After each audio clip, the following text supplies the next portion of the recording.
드리겠습니다. 그들이 아침에 지나갈 때에 무화과 나무가 뿌리 채 마른 것을 보고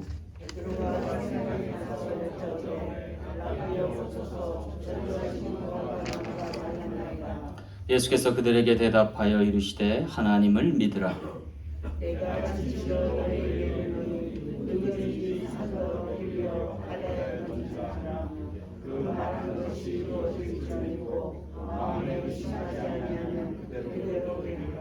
그러므로 내가 너희에게 말하노니 무엇이든지 기도하고 구하는 것은 받은 줄로 믿으라.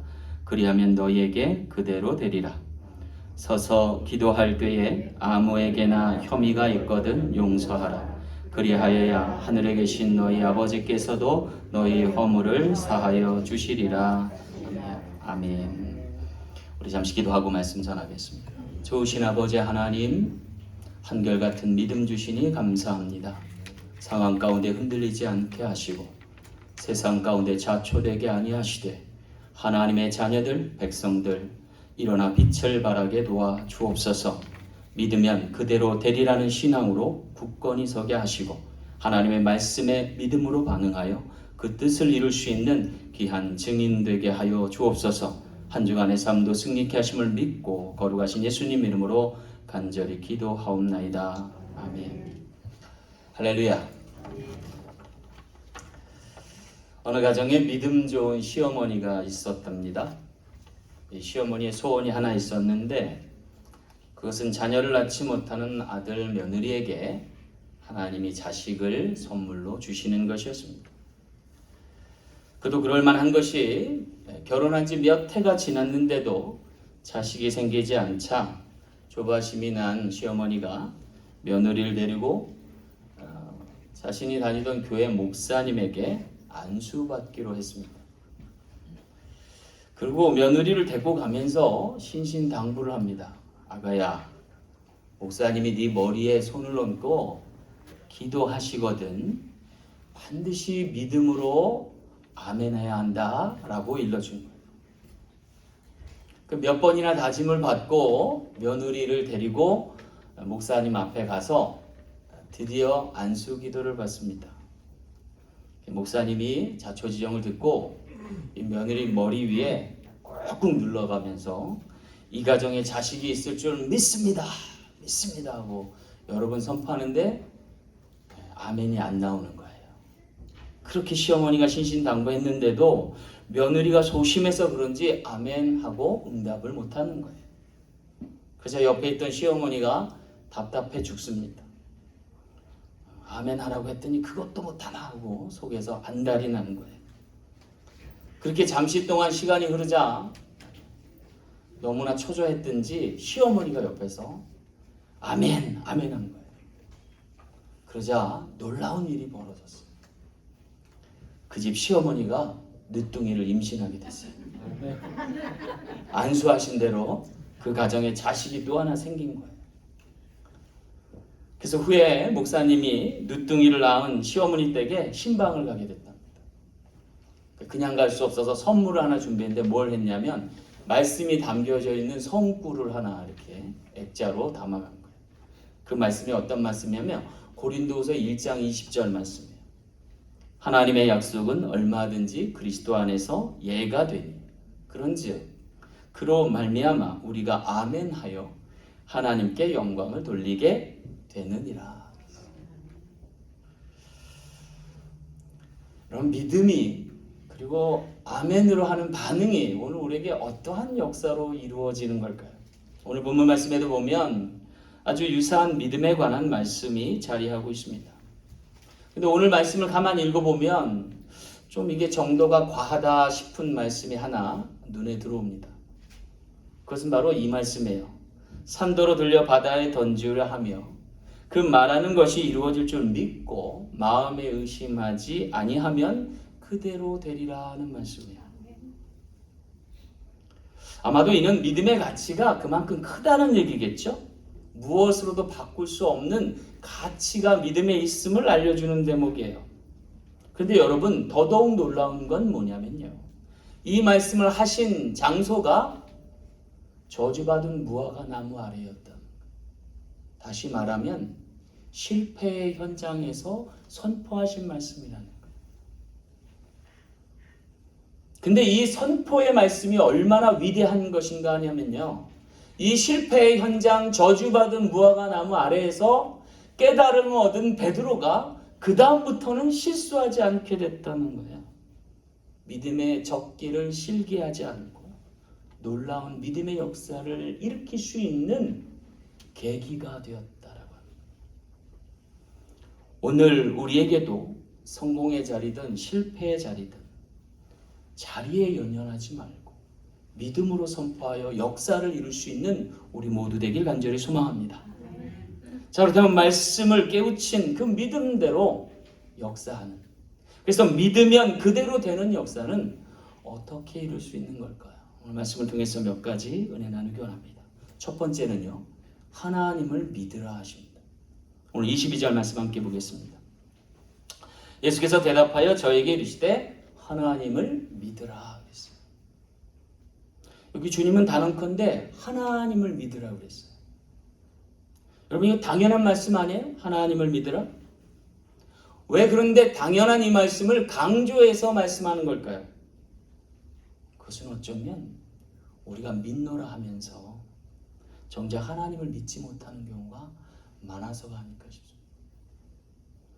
다시 말해서 상황이 맞고 정황이 맞아야만 그제서야 하나님을 믿노라 하는 경우가 많아서가 아닐까 싶습니다.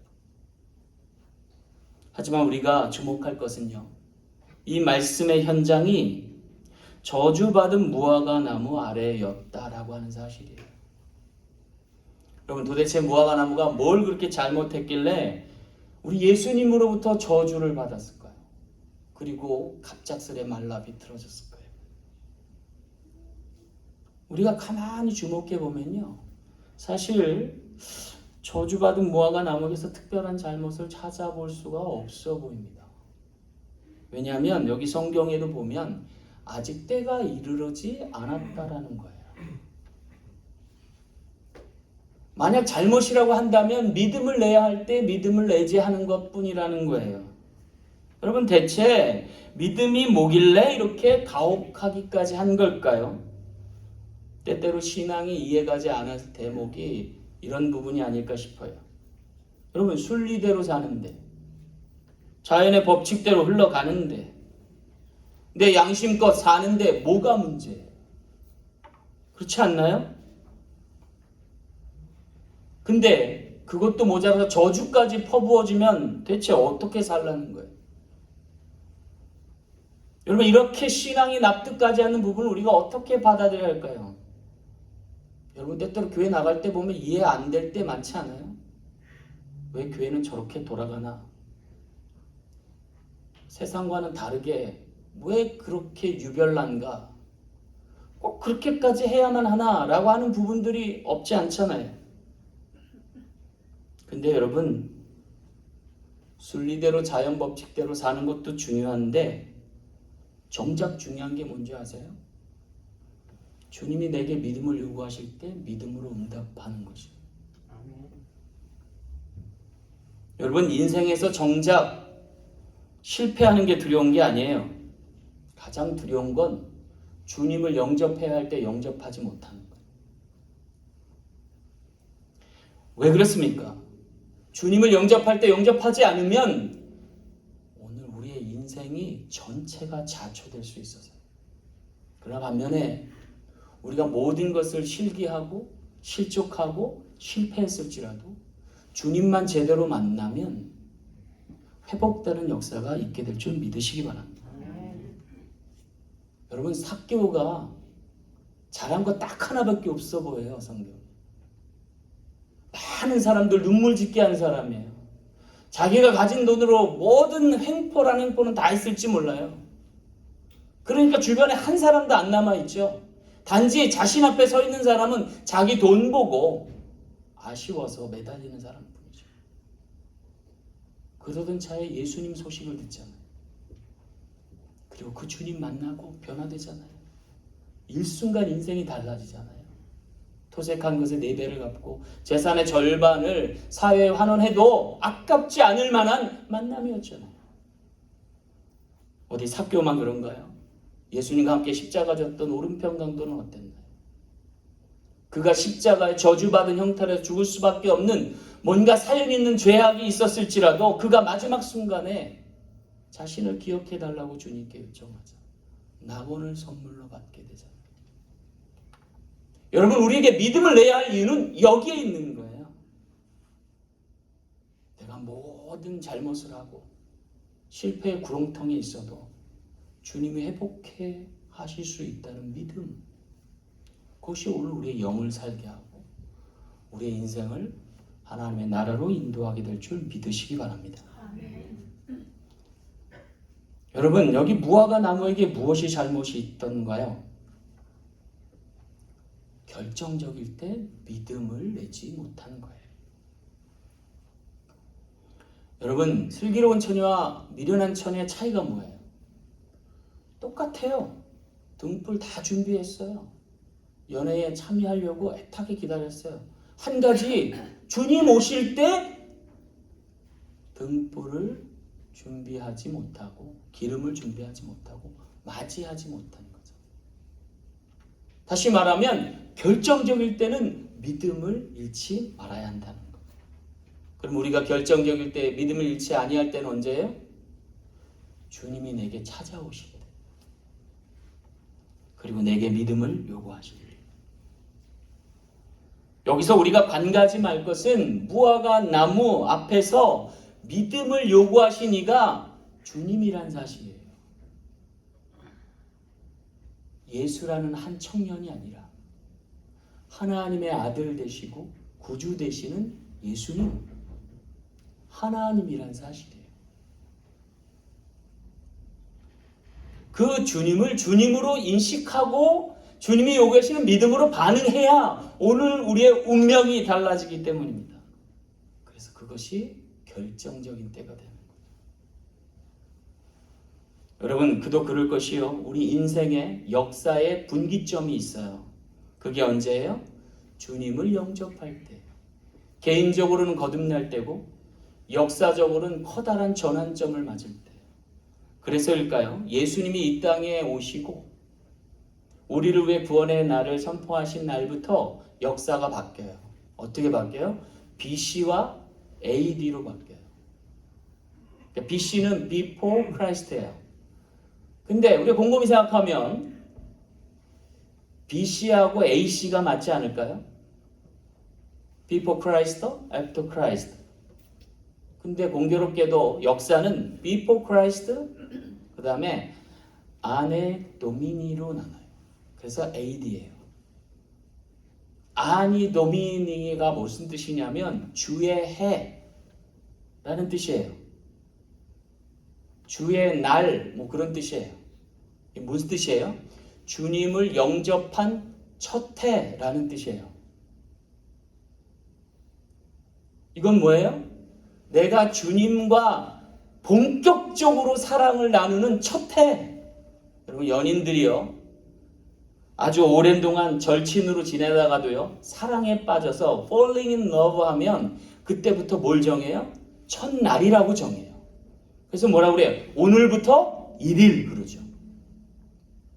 오늘부터 1일 한 날부터 이 둘 간의 역사는 바뀌는 거예요. 그전에는 아무 의미 없다고도 이제부터는 정말 의미 있는 날이에요. 마찬가지로 주님이 이 땅에 오셨지만 주님이 주님으로 대접을 받지 못했다가 주님을 주님으로 인식하고 나서 비로소 고백하는 거예요. 아네 도미니, 주님과 첫 해를 맞이하였다. 거기서부터 서기가 시작돼서 오늘날 2021년이 된 거예요. 너무나도 중요한 날이기 때문에 역사를 가르는 날이었다. 그것은 주님을 단순한 한 명의 인간 스승으로, 랍비의 한 사람으로 받아들이는 게 아니라 우리 온 인류의 주님으로 모시는 날인 거죠. 역사가 바뀌는 순간. 따라서 여러분, 하나님을 믿으시기 바랍니다.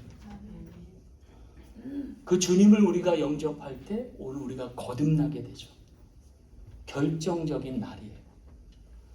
주님을 만나 믿음으로 반응해야 될 날인 이유는 그럴 때 오늘 우리가 죽음과도 같은 태산을 넘어가는 거예요. 거듭나지 않으면 죽음을 극복할 수 없기 때문에. 여러분, 믿지 아니하면 죽음을 넘어갈 수 없어요. 죽음을 넘지 않으면 둘 중에 하나예요. 천천히 죽든가 갑자기 죽든가. 저주받아 말라 비틀어져 버린 무화과 나무는 천천히 죽은 게 아니라 갑자기 말라 죽은 거예요. 근데 여러분, 따지고 보면 주님 영접지 않아서 갑자기 말라 죽어버린 게 대수롭지 않은 거예요. 죽기는 매한가지니까. 정말 아쉬운 것은 주님을 영접하지 못하고 죽은 거죠. 여러분, 오늘 우리에게도 달라지지 않아요. 오늘 우리에게도 주님은 똑같은 잣대를 들이댈 수 있어요. 주님을 영접하고 죽나? 그렇지 않고 죽나? 그러면 여러분, 오늘 불의의 사고로 죽든 천천히 오래오래 건강하게 살든 매한가지인 거예요. 왜요? 우리 앞에 펼쳐진 시간은 영원한 시간이기 때문에. 오늘 죽나? 앞으로 수십 년 지나서 죽나? 결과는 마찬가지란 얘기예요. 하지만 여기 오히려 감사할 것은 저주받은 무화과 나무가 비록 죽기는 했어도 크게 쓰임받았다는 거예요. 왜냐하면 이 저주받은 무화과 나무 아래서 베드로가 뭔가 중요한 걸 깨달았어요. 뭘 깨달았냐면 믿음을 내야 할 적기에, 결정적일 때 믿음을 내야 한다라고 하는 사실을 뼈저리게 느낀 거예요. 그렇지 않으면 자기도 저주받은 저 무화과 나무처럼 말라 죽을 수도 있겠구나라는 생각을 하는 거예요. 여러분, 그거 아세요? 그래서 베드로가 하나님께서 주님을 통해 자신에게 주신 천국의 열쇠를 3번 사용해요. 사도행전에 보면 3번 사용해요. 첫 번은 예루살렘에서, 두 번째는 사마리아에서, 세 번째는 이방의 땅에서. 근데 이 모든 3번이 다 적기에 하나님의 복음이 열려서 예루살렘에, 사마리아에, 그리고 저 땅끝 로마에까지 다 퍼지게 돼요. 그가 3번이나 주님을 모인다고 실족했던 그 영혼이 놀랍게도 복음의 현장에 3번 다 하나님이 원하시는 때에 믿음으로 반응해서 천국 문을 열어간 사람이 됐다는 거죠. 사랑하는 성도 여러분, 오늘 우리도 그 하나님을 믿고 승리할 수 있는 저와 여러분 되시길 간절히 소망합니다. 두 번째, 믿으면 그대로 되는 역사는 의심 없이 믿으라 하실 때입니다. 오늘 23절 말씀 후반 볼게요. 그 말하는 것이 이를 줄 믿고 마음에 의심하지 아니하면 그대로 되리라 그랬어요. 여기 마음에 의심하지 아니하면 그대로 되리라 그랬어요. 여러분, 당연한 말씀처럼 들리죠. 그런데 왜 인간은 의심하게 되는 걸까요? 대개 사람들은 말합니다. 하도 속아서 그런다. 여러분, 그렇지 않는가요? 하도 속아서. 그렇다면 대체 누가 우리를 그렇게 속이는 걸까요? 사람일까요? 삶일까요? 세상일까요? 러시아의 대문호 알렉산드로 푸시킨은요, 삶이 그대를 속일지라도 라는 유명한 시를 남겼습니다. 내용이 즉슨 이렇습니다. 삶이 그대를 속일지라도 슬퍼하거나 노여워하지 말라. 우울한 날을 견디며 믿으라. 기쁨의 날이 오리니 마음은 미래에 사는 것, 현재는 슬픈 것, 모든 것은 순간적인 것, 지나가는 것이니 그리고 지나가는 것은 훗날 소중하게 되리니라고 고백했어요. 정말 좋은 시예요. 인생을 돌아볼 때 정말 맞는 말씀이에요. 여러분, 우리가 한번 자신의 가슴에 손을 얹고 되짚어 봐야 돼요. 정말 내가 속고만 산 것일까? 정말 내가 속고만 산 것일까? 정말 세상이 나를 아프게만 한 것일까? 만회할 시간과 은총은 없었는가? 위로받고 힘없고 다시금 용기 냈던 적은 없는가? 어쩌면 우리는 속고 사는 게 아니라 잊고 사는지 모르겠어요.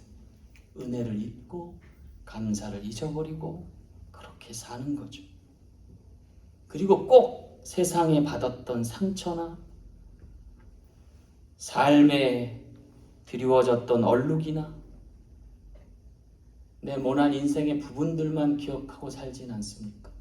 나를 억울하게 하고 나를 억압했던, 나에게 못되게 했던 그 사람과 야박하기만 했던 세상만을 기억하고 있진 않은지, 그런 세계 속에도 넉넉히 살아갈 만한 은혜를 주시고 믿음을 주시고 소망을 주신 것은 잊어버린 채 살고 있지 않느냐 하는 거죠. 나이가 들면서 점점 쌓여가는 게 있어요. 그거는 의심이라는 거예요. 의구심이라고 하는 거죠.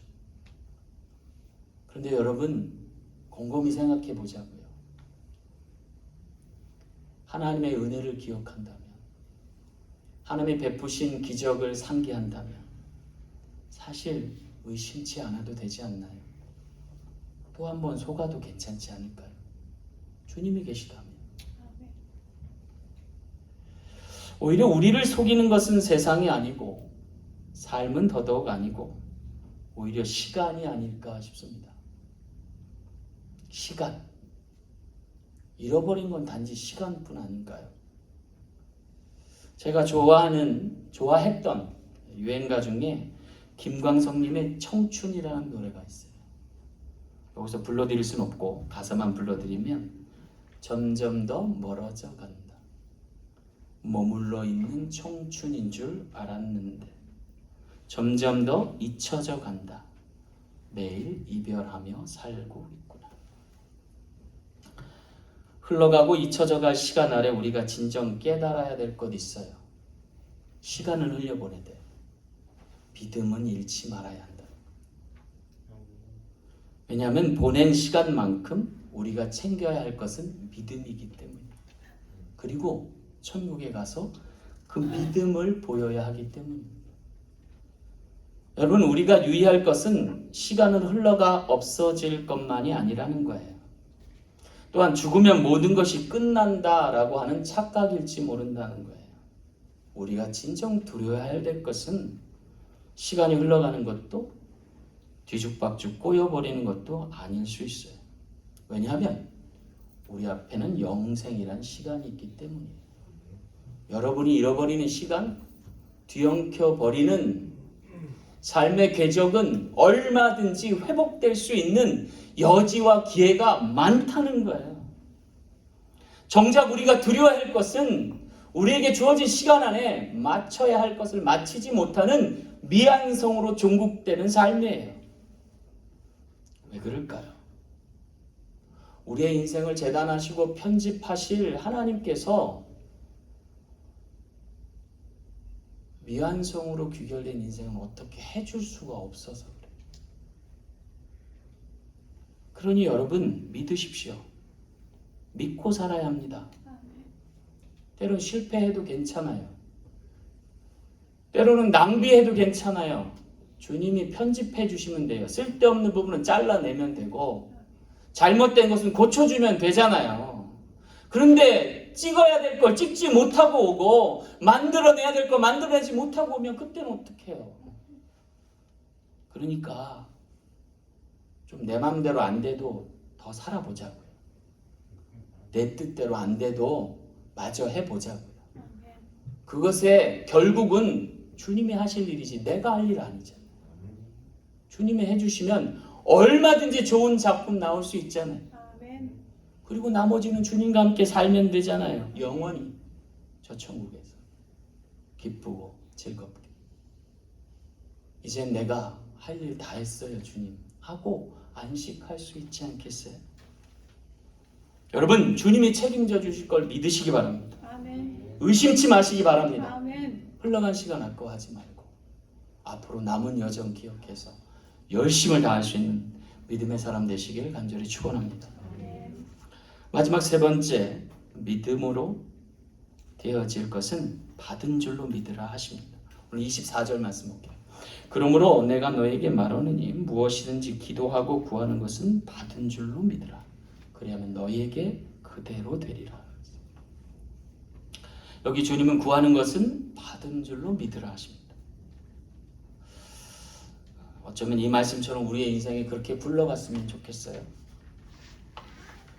주님은 확답이라도 하신 듯 그리하면 너희에게 그대로 되리라 말씀해 주셨습니다. 대체 우리가 무엇을 하면 그렇게 될까요? 여기 단서를 잘 봐야 돼요. 무엇이든지 기도하고 구할 때. 여러분, 기도가 무엇이길래 왜 이러한 단서를 달아두신 걸까요? 기도가 중요하기 때문이겠죠. 왜 중요한가요? 그것은 중요한 타이밍을 잡기 위해서라는 거예요. 중요한 타이밍을 잡을 유일한 수단이 될 수 있어서 그래요. 여러분, 매사 적합한 때를 아세요?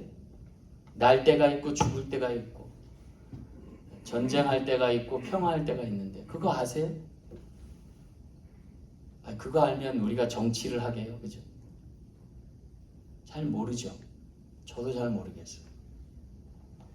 과학적으로 사고하는 게 좋은 걸까요? 역학적으로 사고하는 게 좋을 걸까요? 사실 모두가 부적합하고 부적절하며 불완전하고 불명확하기는 마찬가지. 과학적으로 사고하든 역학적으로 사고하든.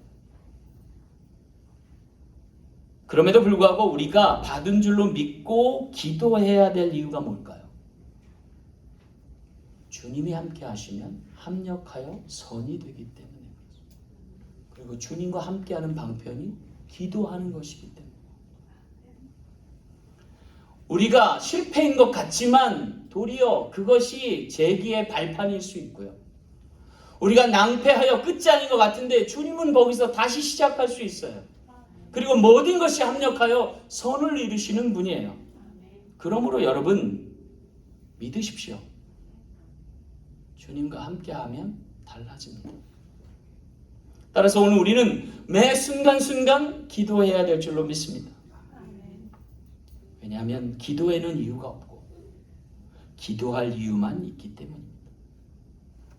여러분, 기도할 때가 가장 좋은 거예요.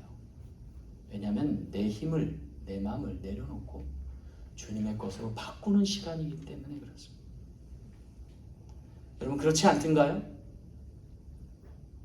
여러분, 언제 가장 주님과 가까이 있었고 주님과 가장 마음이 부합되어 있었던 적이 언젠가요?